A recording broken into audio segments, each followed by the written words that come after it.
Welcome, I'm Elizabeth D'Orazio, and we're here in the historic Lebanon Opera House. I'm joined by one of the many familiar faces here on the YCN network and one of our local food stars, Justin Dain of Pine Restaurant. And he's going to give us a bit of a fall preview of what we can expect to see on Upper Valley Chef, as well as we're going to talk about the local foodie scene and how amazing local farmers give us the best farm to table. So thank you so much for joining us, Justin. Thanks for having me. It's great to be here. Very exciting. Different seeing you not behind the stove. Sure. I mean, it's fun to do this stuff to kind of talk about food and just what's going on and to be able to kind of get the excitement going in the area, especially this time of year when there's so many cool things to work with as a chef, and just to see your team work with all these fun ingredients that are local is really amazing. One neat thing about the Upper Valley Chef series that we do is you really come up with these wonderful signature pieces that you share with all of us. Sure. And we're coming into the fall season, which is a whole different set of produce and meats that are coming in. Right. What are some little things we can kind of expect? So we'll be doing some different pastas. We're getting to the fall, some heavier meats, some braised items. We'll probably go back and do some of our duck confit with our pasta. Switch from our tomatoes to, we can still see them in the beginning of spring, or fall. Just starting to, use the root vegetables, a little bit heavier foods. People are starting to, it's getting colder. People kind of want a little bit more comfort food, not quite as light, still keep it light, but, you can kind of start to push the bounds with a little bit more heavier sauces. Braised meats, like I said, and just kind of, push the envelope and try to use these fall ingredients to, the best that they can be executed at.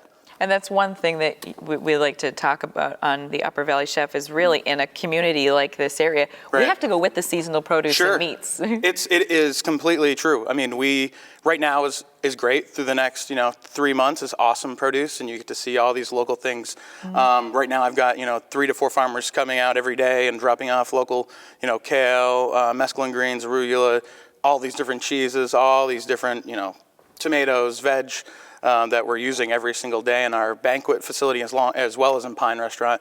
When you get into the fall, we're going to see a lot of root vegetables, like I was saying. We're going to see a lot of potatoes. We're going to see a lot of braising greens, darker greens that'll hold up in the colder months. And then, when winter comes and you kind of can't wait for spring to come along. We're using winter veg throughout the winter from local farmers, but, it gets tough. You have to kind of start to outsource and see other things, but you can't wait for spring to come, and then you're right back in the mix of things where you're doing, you get your peas and you get your fava beans and your morels, and that makes it exciting. You got to look for that and think of the new ways, know what you're going to do next year, and keep evolving and keep pushing the envelope to really do some fun things and exciting things. Our viewers love to watch Upper Valley Chef, and one of the things they enjoy is the fact that you take really high intensity cooking to an easier level. Sure. What inspires you to do that? I want to cook for people that they can understand what we're doing and not do something to a level where it's too crazy to try to do at home. I want to cook something for people so they can try it at home and see how I do it and put their own twist on it, make their own sauce with it, just have fun and play with it. So it makes it exciting for me to do that and just, let them have fun. And your energy's infectious. I feel like I should just have a gas over here and we should be sauteing something.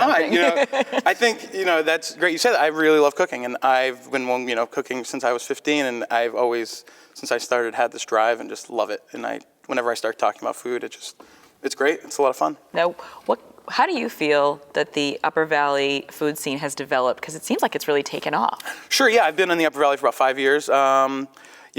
I've seen more farmers come to my back door in the last, 3 years, where I can see the food evolving, and the farmers are coming to me now saying, hey, what do you want next year? What should we be, what's, cool? What do we want to play with?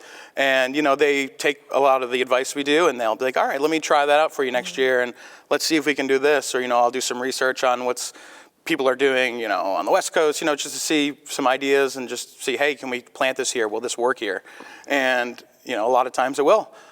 So it's kind of neat to be able to play with all these different things that they come with every day, and just the unbelievable quality that it is. You know what I mean? You're not just dealing with something that came from Peru, or this is local. Right. It was picked this morning. You know what I mean? It's not like it was sitting on shelves. Right. So that's awesome, and it's great to be able to use that in our restaurant. Well, we want to thank you for joining us. Thanks. As we're here, not behind the grill, but in the chairs of our wonderful host location. And make sure you visit Justin at Pine Restaurant, and make sure you stay tuned for the next season of Upper Valley Chef.